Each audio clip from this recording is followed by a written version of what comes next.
Osjećam se bolje, ali nisam još spreman za sutrašnju prekosutrašnju utakmicu, ali ide bolje.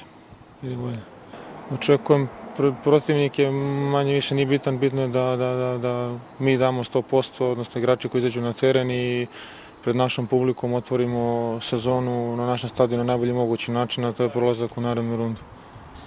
Pa, ne znam, mi smo, kažem, odigrali dobru utakmicu tamo, dali smo 4 gola, volio bih da se to desi, da se to ponovi i da sa tim da ne primimo gol.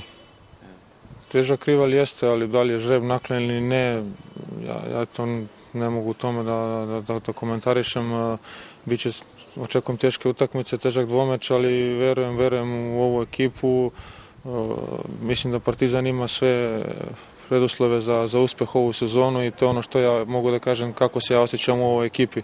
Ako svi damo 100% i s druge strane, ako ne prođeš kiparskog šampiona uz svo poštovanje i respekt, oni su napredovali posljednjih godina, ali ako ne prođeš njihov šampiona, ne možeš da igraš Ligu šampiona, tako da s te strane opet poštujemo sve, ne plašimo se nikog, treba da izađemo svojim srcem da odigramo i to je to.